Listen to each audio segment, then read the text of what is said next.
Buenas noches, hermanos. Dios les bendiga. Qué bueno que podemos estar de nuevo aquí para seguir aprendiendo un poquito más de su palabra. Voy a invitarles para que inclinen su rostro. Vamos a orar en esta noche. Padre, muchas gracias por la nueva oportunidad de reunirnos para alabar tu nombre y también para reflexionar en tu palabra. Y hoy, Señor, que queremos recordar algunos principios de tu palabra, pedimos siempre la dirección de tu Espíritu Santo en nuestras vidas para poder comprenderlos y aplicarlos a nuestro diario vivir. Gracias, Señor, porque tú eres el que produce en nosotros el querer como el hacer por tu buena voluntad. Nos abandonamos en el nombre de Cristo Jesús. Amén.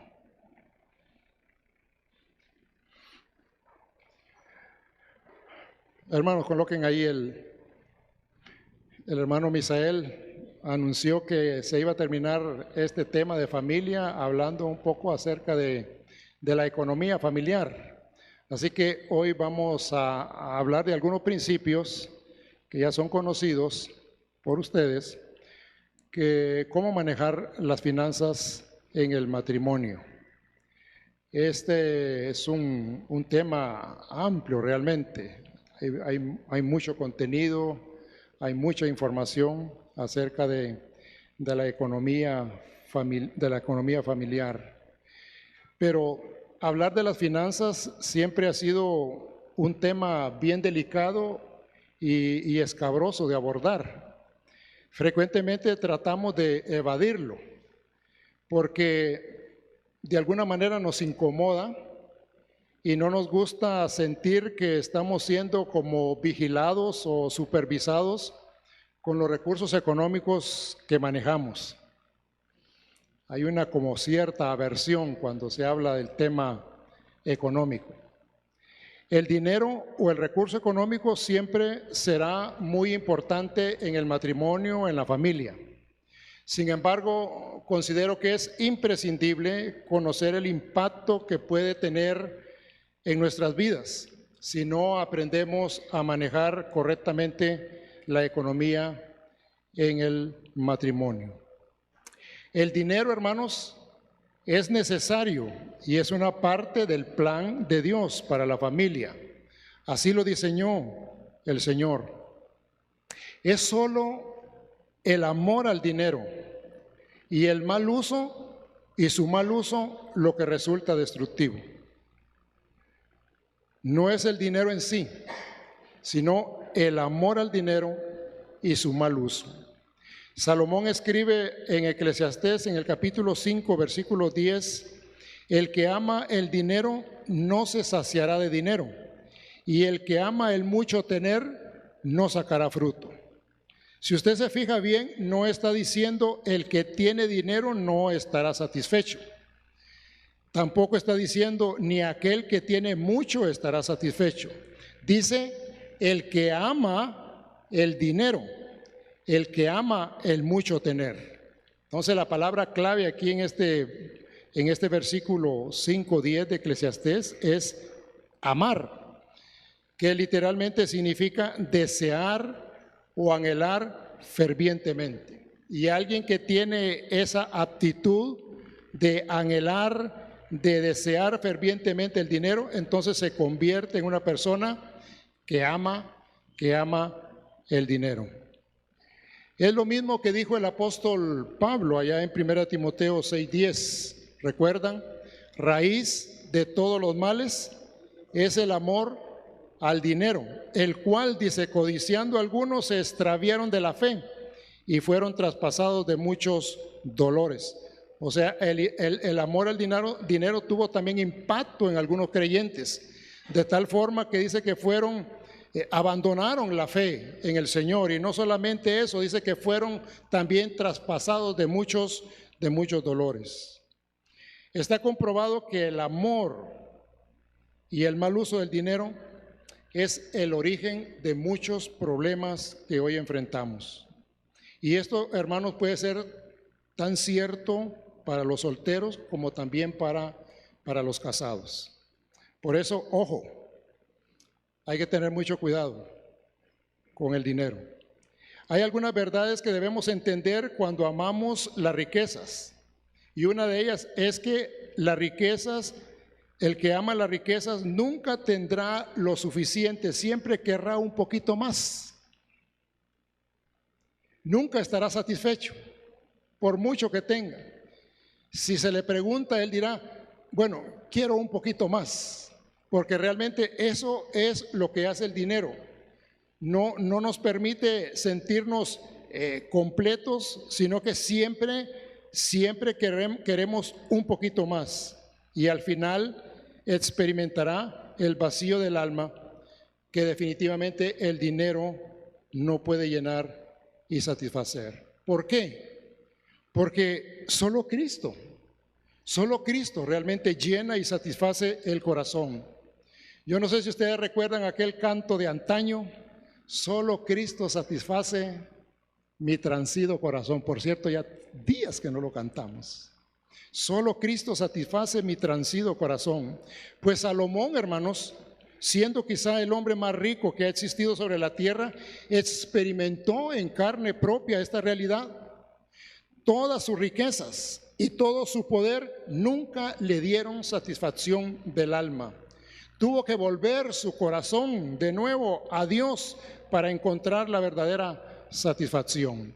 Porque al final él pudo entender de que solo Dios podía satisfacer y llenar su corazón. Y hoy nosotros también podemos entender de que solo Cristo, solamente Él puede llenar y satisfacer el corazón afligido y turbado. Dios quiera, hermanos, que nunca se nos olvide esta verdad. Pero también podemos ver, en segundo lugar, que nunca se sentirá lo suficientemente seguro. Las riquezas, hermanos, a través de la historia jamás han proporcionado seguridad al ser humano. Es irónico, pero entre más riquezas tiene una persona, más inseguro se vuelve o se siente, porque siente que su vida está amenazada por gente que en cualquier momento le quita la vida o le quita los bienes que él tiene. O sea, no da seguridad, porque la verdadera seguridad solo se encuentra en la persona de Cristo. Solo Él proporciona completa seguridad, haya abundancia o haya escasez. Según las estadísticas, y esto me sorprendió a mí un poco, según las estadísticas, los problemas económicos dentro del matrimonio está dentro de las 5 causas principales de divorcio. ¿Se imagina? Está dentro de las 5 causas principales de divorcio. Y no solamente estamos hablando de matrimonios inconversos, estamos hablando también de matrimonios cristianos. Y yo creo que esto definitivamente debe alertarnos y debe movernos a realizar los ajustes necesarios para no llegar a ser parte también de estas estadísticas. Aunque el recurso económico sea una parte importante dentro del hogar, debemos entender que el amor, la comprensión y la paz conyugal son mucho mejores o valen más que las riquezas materiales. Son cosas que el dinero jamás puede comprar. Alguien decía que podemos comprar la mejor cama, pero no podemos comprar el sueño. Así es. Podemos comprar todos los boletos para viajar alrededor del mundo, pero no podemos comprar el viaje para ir al cielo. Solo se encuentra en la persona del Señor Jesucristo. Las riquezas no nos pueden dar absolutamente nada de esas cosas.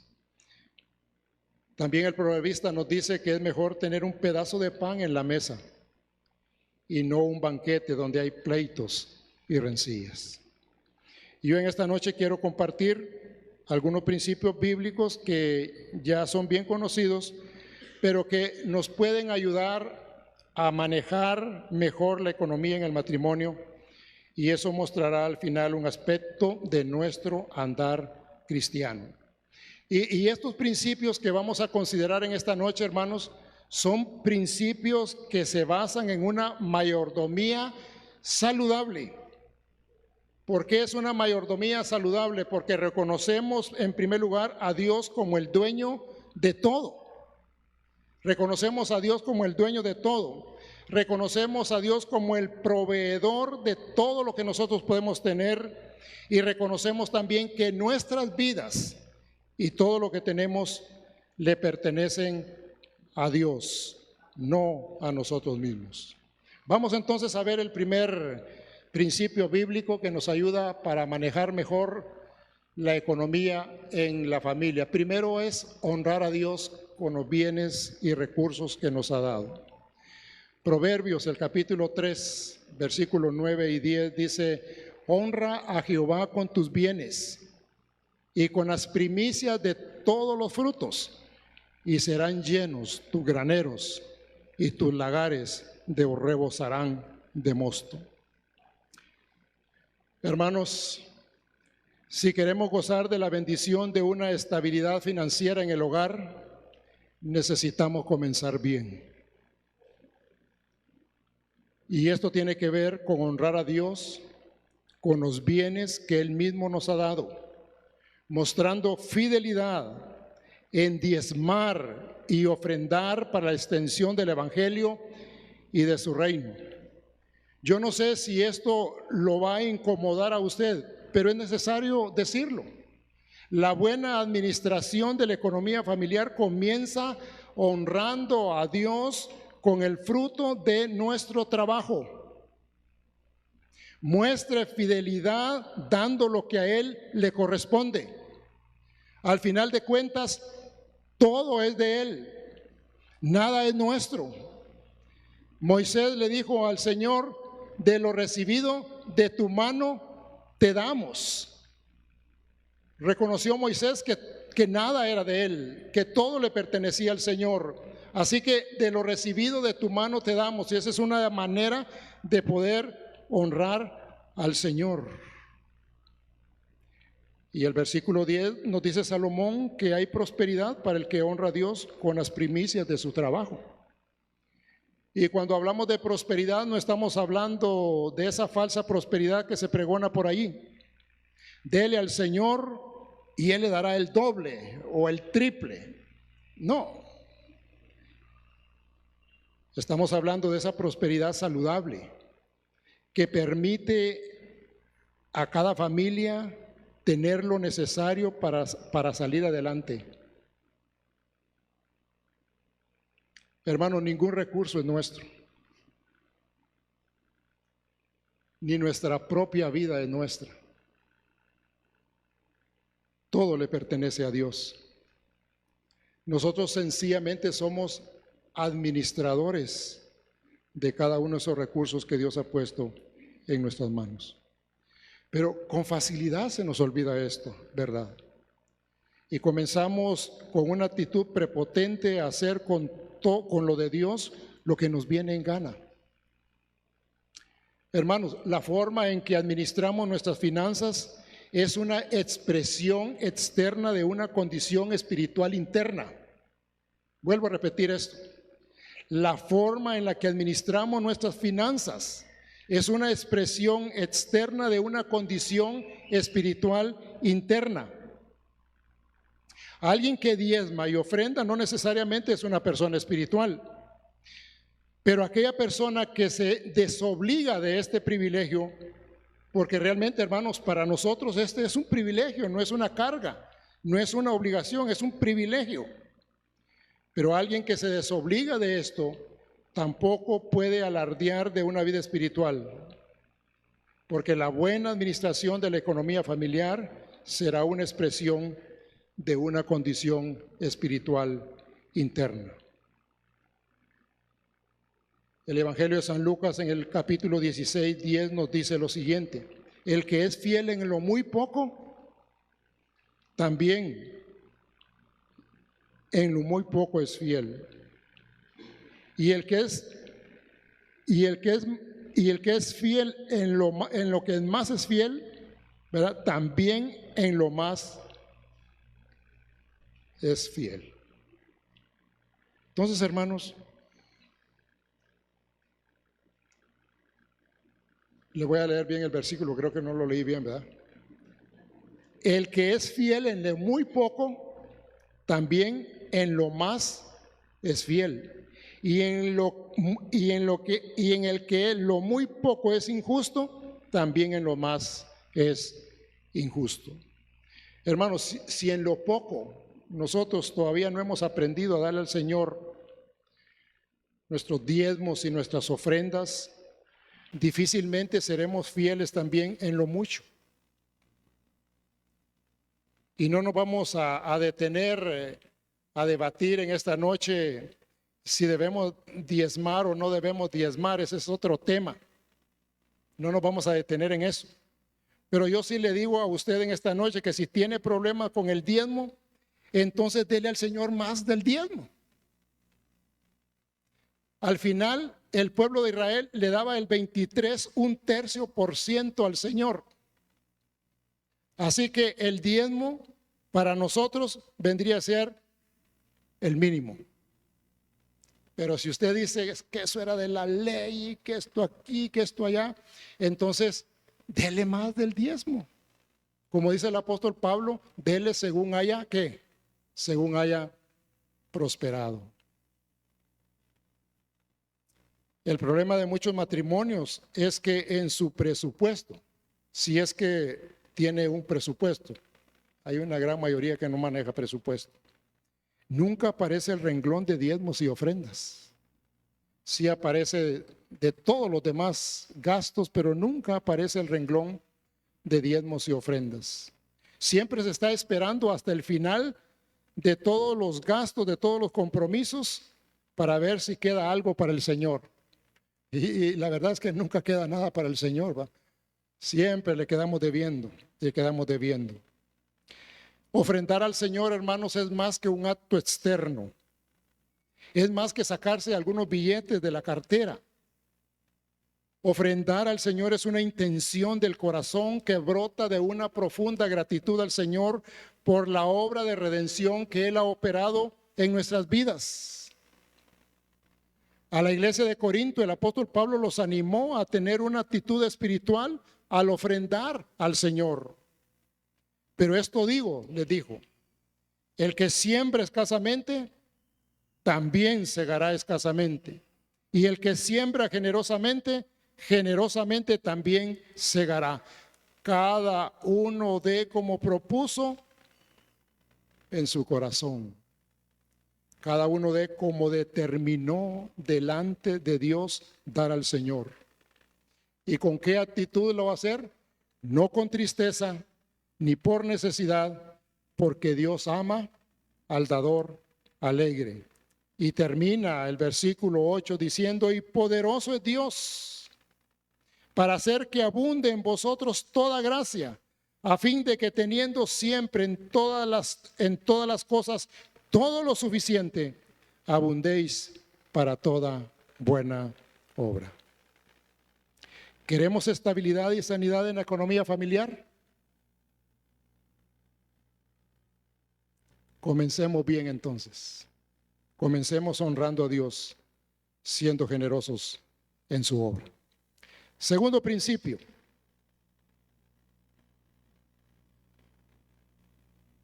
¡Hey!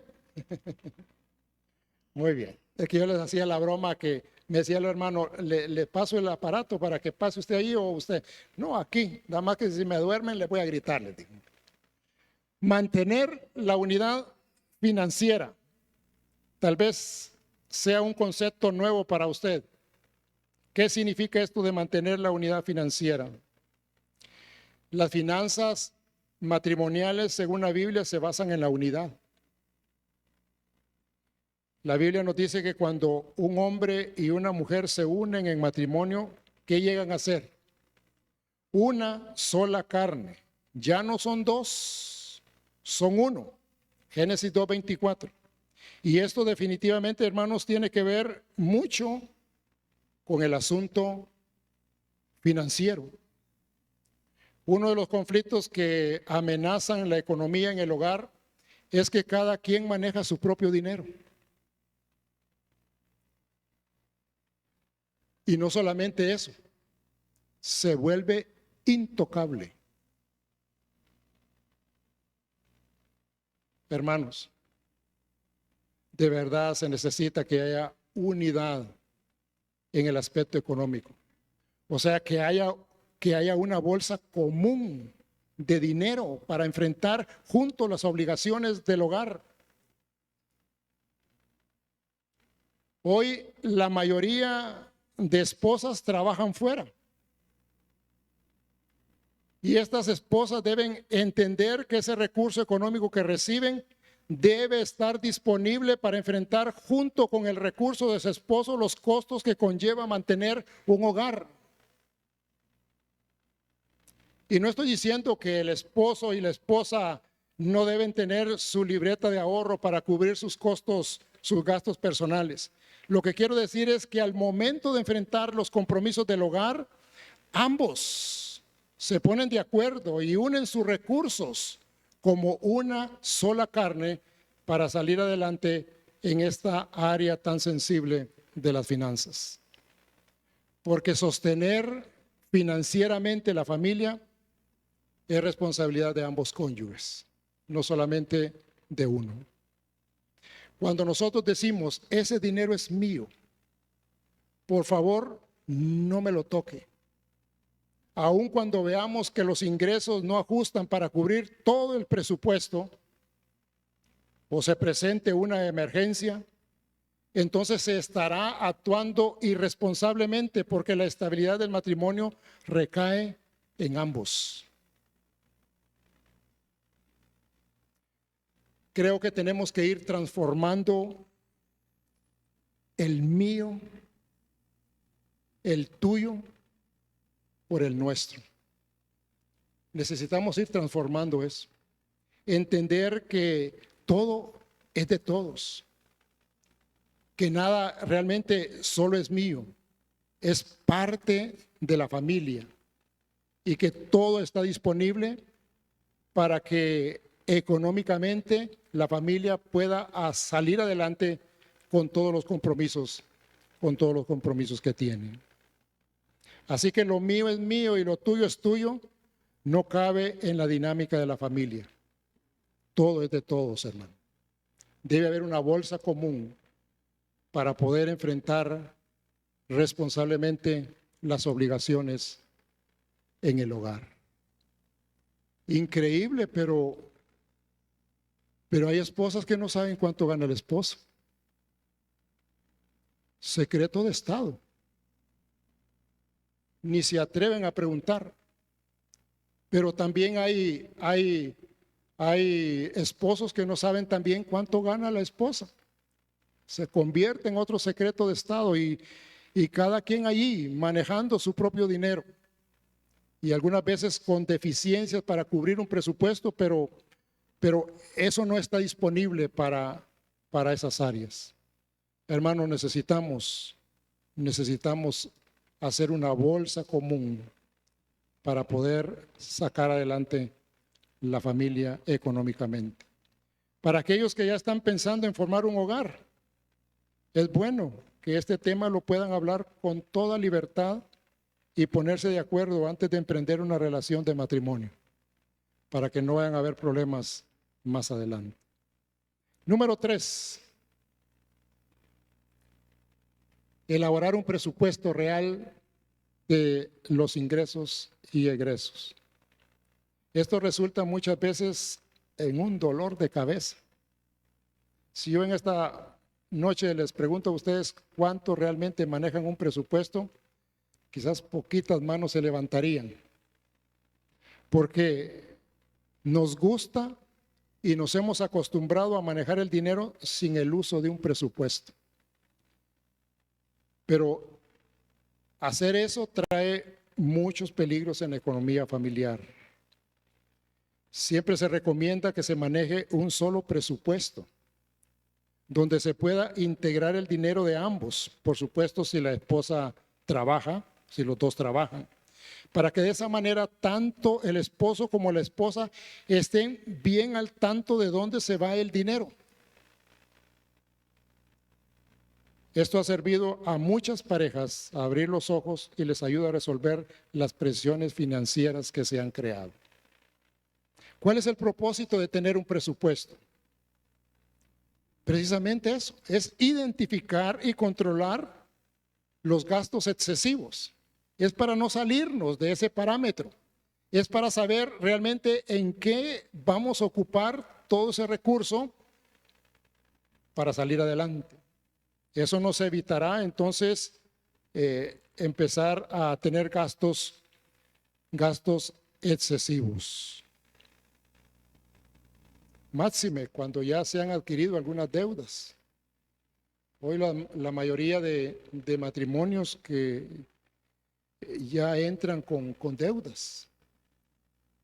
Y entonces se hace aún más necesario poder manejar bien un presupuesto porque hay una obligación, aparte de las otras obligaciones, que se tiene que estar pagando mes a mes. Lucas capítulo 14, versículo 28 dice, porque ¿quién de vosotros, queriendo edificar una torre, no se sienta primero y calcula los gastos a ver si tiene lo que se necesita para acabarla? Y esto es aplicable en esta área. No podemos emprender proyectos y querer hacer cosas si realmente no sabemos realmente con lo que realmente contamos, cuánto es lo que estamos recibiendo y si realmente lo que recibimos nos ajusta para poder emprender eso que queremos. No nos podemos tirar así a la ligera. Tenemos que calcular, tenemos que revisar bien cómo estamos para luego entonces ver lo que podemos hacer. No guiarse por un presupuesto es como andar a ciegas, porque tarde o temprano terminará ocupando su recurso económico en cosas que no tienen nada que ver con las responsabilidades propias del hogar. Y eso lo que trae al final es tensión y malestar en las relaciones de pareja. Se empiezan a culpar el uno al otro, ¿verdad? Se empiezan a culpar el uno al otro por los gastos que se están haciendo. El presupuesto tampoco está diseñado para aquellas personas que ganan bastante dinero. Está diseñado para todos. Tengamos bastantes recursos o no tengamos muchos recursos. El que gana poco ajusta su presupuesto a su propia realidad. Y el que gana más también ajusta su presupuesto a su propia realidad. Y ahí hay un modelo de presupuesto bien sencillo, familiar, solo para que usted conozca algunos renglones que son los que generalmente nosotros ocupamos en los compromisos que tenemos en familia. ¿Cómo comienza? Comienza honrando a Dios. Así que si usted va a elaborar un presupuesto, por favor, que el primer renglón sea ¿qué? Sus diezmos y sus ofrendas, su compromiso delante del Señor de honrarlo con el fruto de su trabajo. Luego vienen los demás gastos, donde más se gasta, ¿dónde es? En la comida, ¿va? Sí se gasta en la comida. La alimentación, de ahí vienen los servicios públicos, pago de la luz, pago de teléfono, pago de agua, pago de internet, porque ahora hay que tenerlo también, un montón de cosas, todos los servicios públicos. Educación, porque también ahora eso debe estar en un presupuesto, porque antes a uno lo mandaban a la escuela pública y solo le compraban un cuadernito de esos sencillos y pues, arreglado el asunto. Pero ahora la mayoría de familias tienen sus hijos, ¿dónde? En lo privado, ¿verdad? Y entonces ahí hay un costo en educación y hay que ponerlo en el presupuesto, porque si no llega el mes y dice, ¿y ahora de dónde lo saco? ¿Verdad? Luego las deudas hay que pagarlas. También está el seguro, porque hay familias que sí tienen un seguro de vida, ¿verdad? tienen la capacidad dentro de los ingresos que reciben, entonces ellos pueden tener un seguro. Bueno, pues debe aparecer también ahí. Mantenimiento de vehículo, que antes las familias era raro el que tenía vehículo, hoy es raro el que no tiene vehículo. Sorprendente que es contada la familia que no tiene un vehículo. Entonces ahora también hay que ponerlo en el presupuesto familiar, el mantenimiento del vehículo. La vestimenta, ¿verdad? Bueno, hermana Bertila, ahí usted se entiende con el hermano, ¿va? La vestimenta, sí, no es que todos los días vamos a estrenar, pero sabemos que necesitamos de vez en cuando comprar una camisita, un pantalón, un par de zapatos. Y debe también considerarse dentro del presupuesto familiar un porcentaje de ahorro. Pero alguien dirá, pero no ajusta. Pero debemos de hacer un esfuerzo porque hayan que sea un porcentaje pequeño de ahorro, como una reserva para algunos imprevistos que vienen a la familia que nosotros no los consideramos. Y mire que sigue después del ahorro. Esto no aparecía antes. En mi tiempo no aparecían mascotas en un presupuesto. Capaz me daban con un palo en la cabeza y me mataban. Pero ahora tiene que aparecer esto porque hoy todas las familias tenemos mascotas, ¿verdad? Si no es un gato, es un perro, o un loro. Bueno. Y eso tiene un costo. Sí, porque no es un perro aguacatero el que tenemos. Tenemos un perro de raza. Y entonces hay que estarlo vacunando, hay que estarlo llevando al médico, hay que estarle dando la buena comida. Y eso tiene un costo grande. Entonces también debe estar considerado, porque si no, esa mascota ahí en su casa va a sufrir, ¿verdad? Si no considera eso, esa mascota la va a tener ahí, pero la va a tener sufriendo. Y otros, el presupuesto para algunos puede ser más grande, dependiendo del recurso que recibe, y para otros el presupuesto puede ser más pequeño. Este es un presupuesto familiar sencillo para que nosotros mes a mes vayamos revisando eso y no nos salgamos de ese parámetro. ¿Verdad? Porque cuando uno tiene el billetillo ahí en la bolsa, uno dice, híjole, yo hoy puedo irme a comprar este montón de cosas, pero se nos olvida que tenemos renglones que tenemos que estar cubriendo mes a mes. Y uno de los problemas que nosotros tenemos, hermanos, es que, yo no sé si le pasa a usted, pero entre más recursos ganamos, más necesidades creamos. ¿Cierto o mentiras? ¿Sí? Lo que antes no necesitábamos, ahora lo necesito porque gano más. Pero antes no era una necesidad. Entonces, tenemos realmente que aprender a manejar un presupuesto. Vamos con el número 4. Evitar adquirir deudas por encima de la capacidad de pago. Salomón nos advierte también en Proverbios 22, 26 y 27 de la siguiente manera: no seas de aquellos que se comprometen, ni de los que salen por fiadores de deudas, si no tuvieres para pagar. ¿Por qué han de quitar tu cama de debajo de ti? Y ahora no quitan las camas, bien, sí quitan camas también, y llegan a las casas y se llevan los televisores y las refrigeradoras y un montón de cosas porque la gente ya no tiene capacidad de pago. Yo sé que en nuestra economía bien deprimida, hay veces que no podemos emprender algunas cosas si no es a través de un crédito, a través de una deuda.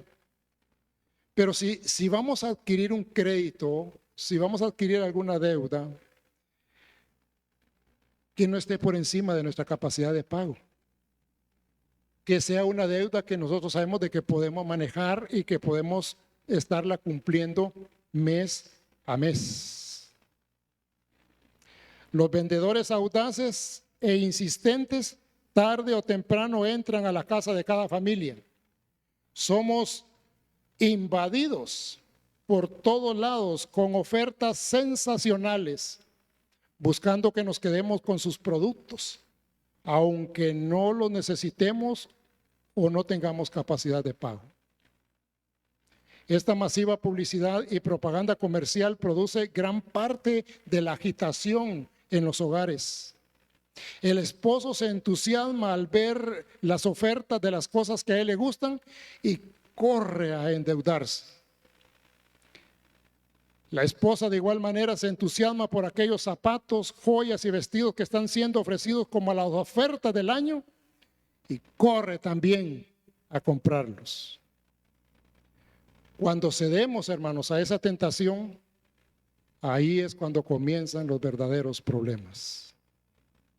Los préstamos fáciles que hoy en día están de moda, sin aval, sin recomendación, y las benditas y para otros malditas tarjetas de crédito se han convertido en los grandes aliados de las empresas comerciales para que corramos a comprar sus productos. La frase, lleve su producto hoy y pague después, realmente suena muy atractivo al oído, pero no es más que una trampa para hacernos caer en deudas que resultan impagables. ¿Ha oído usted hablar de los compradores impulsivos? Aquellos que no pueden ver algo y corren a comprarlo. Como tienen el dinero allí disponible, corren a comprarlo. Y realmente ni lo necesitan. Termina tirado allá en un rincón de la casa, pudriéndose, arruinándose, porque realmente lo compré, pero no lo necesitaba. Es que me atrajo la propaganda y fui entonces impulsado a comprarlo. El problema es al final del mes, cuando se tienen que cubrir todos los costos de la familia. Ya no hay dinero porque se gastó en cosas superfluas e innecesarias. Sabe que también todo esto ha producido un nuevo énfasis en la posesión de cosas materiales, que creo que es insano y provoca una actitud de indiferencia hacia el costo de las compras, porque ahora ya no vemos qué tan caro es ese producto, sino que sencillamente vamos y lo compramos. Ya no nos importa el costo de las compras. Como la oferta es muy buena, lo compramos aunque nos toque pagar el producto 3 o 4 veces más de lo que realmente cuesta. Eso es lo que ha hecho todo eso. Tener una actitud de indiferencia hacia el costo de las compras. Ahora la demanda del mundo es adquirir y poseer y llenarnos de cosas materiales. Y tristemente como creyentes también estamos siendo arrastrados al engaño de creer que eso puede llenar la necesidad del corazón. Muchos de los que nos casamos hace ya algunas décadas, comenzamos con lo básico en el hogar. Quizá una cama usada, una refrigeradora de segunda, unos muebles de los más sencillos. Y sabe, fuimos felices así. Pero hoy se les presenta a las parejas jóvenes como la buena vida, la rápida acumulación de una casa llena de muebles y otras posesiones en base a créditos, lo que a algunos matrimonios les llevará 10 o 15 años o más años salir de esa encrucijada. Y esa enorme deuda viene a sumar aún más a los conflictos y diferencias normales que se dan en una relación de matrimonio. Porque en una relación de matrimonio no solamente se dan conflictos económicos, no, se dan conflictos de todo tipo. Pero esto viene a unirse a todas esas diferencias. Al final muchas parejas no soportan tanta presión y las consecuencias pueden ser de hostilidad. Ese hogar comienza a ser un hogar hostil, una hostilidad entre ambos, amargura y en el peor de los casos, el divorcio. Vamos con la última, 5. Vivir con modestia y no con extravagancia. Hermanos, aprender a vivir con modestia o sencillez es una evidencia de tener un espíritu de contentamiento. El escritor a los Hebreos en el capítulo 13, versículo 5 dice: sean vuestras costumbres sin avaricia, contentos con lo que tenéis ahora, porque Él dijo: no te desampararé ni te dejaré. Y también el apóstol Pablo categóricamente dijo en 1 Timoteo 6:8: así que teniendo sustento y abrigo, y estemos contentos con esto. El contentamiento financiero en el hogar es clave, hermanos, para aprender a vivir con modestia y sencillez. Anteriormente el apóstol Pablo nos ha dicho que nada hemos traído a este mundo y que nada nos podremos llevar. Yo creo que tenemos que aprender a descansar en esa verdad. Y la extravagancia que algunas veces queremos mostrar tiene que ver con aparentar algo que realmente no somos. Yo creo que si Dios da prosperidad económica a su familia, qué bueno, hermanos, gloria al Señor. Pero igual no hay que alucinarse y perder el rumbo. Es cuando más se necesita ser un buen administrador de esa prosperidad que el Señor ha dado. Hay que aprender a vivir con modestia y sencillez. Porque hoy nosotros vivimos en una sociedad muy consumista. Nuestra ciudad, Santa Rosa, como otras ciudades de Honduras, se han vuelto excesivamente consumistas. Queremos todo lo que nos ofrecen y queremos vivir las vidas con extravagancia y opulencia. Queremos tener la mejor casa, queremos tener el mejor vehículo, queremos tener la mejor ropa, etcétera, etcétera y etcétera. Muy lejos de lo que corresponde a un verdadero creyente que descansa en la provisión y gracia de Dios. ¿Recuerda lo que dice Hebreos 13:5? Contentos con lo que tenéis ahora, porque Él dijo: no te dejaré ni te desampararé. Si no, escuche lo que le voy a decir por poner un ejemplo. Nos hemos acostumbrado a comer seguido fuera de casa. ¿Sí o no? La pregunta ¿es malo esto? No. Lo malo está que antes íbamos a un comedor o a un restaurante en fechas especiales y no a todas las fechas especiales. Ahora lo hacemos con mucha frecuencia, casi semanalmente. Se ha vuelto necesidad comer fuera. Y por cierto, hermanos, ir ahora a un restaurante, por muy sencillo que sea, es caro. Aunque se vaya a comer algunas baleadas y algunos tacos mexicanos, lo que sea, resulta carísimo. Pero la sociedad nos está consumiendo, nos está atrapando. Se nos mete como familia que estamos muy cansados, aunque no lo estemos, o que no queremos cocinar y nos resulta más fácil, más cómodo y hasta romántico y emocionante ir a comer ¿a dónde? Fuera. Y no importa si no andamos efectivo. Ahí está la tarjeta de plástico que responde. Y con cierto aire de orgullo la sacamos para que la rayen, ¿verdad? Pero lo romántico y emocionante termina cuando nos viene el estado de cuenta. Y ahí es cuando nos rayan nuestras finanzas. ¿Cómo hacemos para pagar esta deuda? porque hay que pagarla, porque si no me cancelan la tarjeta de crédito y sin ella yo no puedo vivir. Así que como no contamos con ese recurso, sacrificamos un recurso, un renglón del presupuesto para poder pagar la deuda de la tarjeta. Y entonces al final del mes estamos con un gran problema porque no podemos cubrir el presupuesto familiar porque ya lo utilizamos en otra cosa. Yo creo que este es un problema muy serio, hermanos. Tenemos que ponerle mucha atención. Que la cultura consumista tristemente también nos ha atrapado a nosotros como creyentes.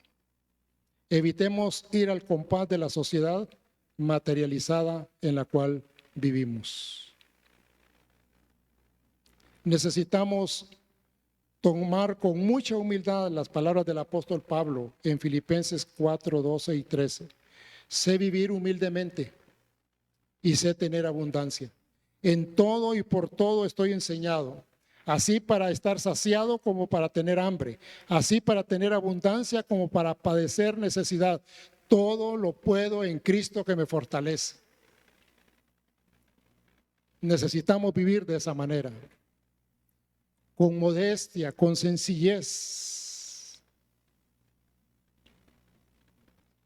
Él, siendo rico, vivió una vida sencilla, una vida humilde.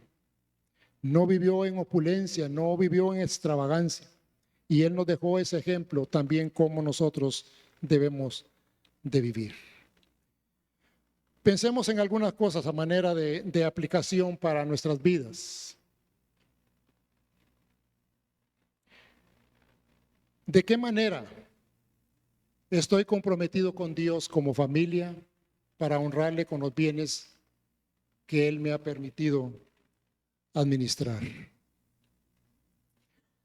Hermanos, si hasta ahora no lo ha hecho, si en su presupuesto no aparece en primer lugar ese renglón, yo lo animo a que lo haga, a que haga un compromiso como familia de honrarle y serle fiel, apoyando su obra, apoyando su reino con sus ofrendas y diezmos, o más del diezmo conforme haya prosperado.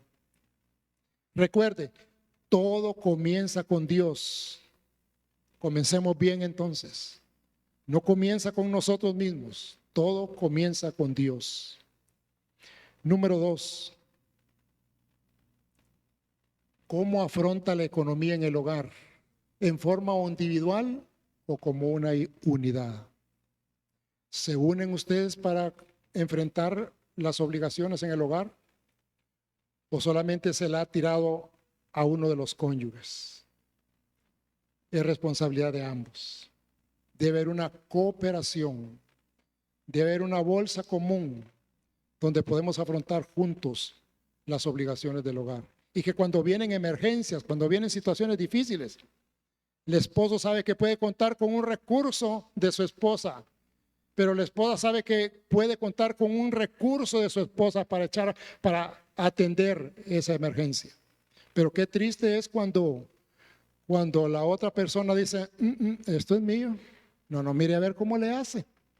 Mire a ver cómo arregla esa situación, porque esto por favor no me lo toque. No se puede tener una estabilidad económica en el hogar con ese pensamiento. Número 3, si no maneja un presupuesto, pónganse de acuerdo como pareja y elaboren un presupuesto familiar que les permita saber con cuánto cuentan cada mes y cuáles son los compromisos que tienen. Presupuestos reales, hermanos. Lo que gana, eso ponga. No le ponga más, porque entonces eso no va a funcionar. Presupuestos reales, ingresos reales, gastos también reales. Urgente. Por favor, huya de las deudas que sobrepasan su capacidad económica. Si hay algo que están desbaratando los matrimonios hoy en día, son las deudas impagables. Terminan haciendo pedazos. los matrimonios. Si va a adquirir una deuda, siéntese, haga números, planee si está dentro de su capacidad de pago para que no enfrente problemas más adelante. No se deje envolver por la cultura de que todo lo tiene que tener. Y si actualmente tiene deudas, por favor, hermano, honre ese compromiso. No se haga el loco, no se haga el desentendido. No pagar lo que debemos es un mal testimonio. Hay que hacerlo. Hay que pagar las deudas a aquellos que les debemos. Y la número 5, por favor, ya no vivamos de falsas apariencias. Seamos creyentes auténticos en el área económica. Aprendamos de Cristo que siendo el dueño de todo, vivió una vida sencilla y humilde. Yo espero que estos principios bíblicos, hay muchos más en la palabra de Dios, pero que estos hoy nos puedan servir para buscar una estabilidad económica en la familia, que no ponga a la familia en tensión, en pleitos, sino que la mantenga en armonía y que lejos de pensar en separarse, más bien los mantenga unidos. Vamos a orar. Padre, te damos gracias en esta noche por ayudarnos a entender algunos principios que tienen que ver con la administración de la economía, de los recursos que tú has puesto en nuestras manos. Necesitamos realmente ser buenos administradores, porque una buena administración también reflejará el andar cristiano delante de ti. Pero también, Señor, una buena administración de la economía traerá estabilidad en las relaciones de pareja, en las relaciones de familia. Así que, Padre, ayúdanos a poder aplicar estos principios. Pueden haber otros. Tomemos los que corresponden y veamos, Señor, qué ajustes tenemos que hacer en nuestras vidas familiares, en el asunto de la economía, para no dar lugar al enemigo, que por ese lado también comience a hacer su trabajo de arruinar, de destruir un matrimonio. Por favor, ayúdanos. Necesitamos siempre la dirección y el auxilio del Espíritu Santo en esta área. Te lo pedimos en el nombre de Cristo Jesús. Amén. Hermanos, Dios les bendiga.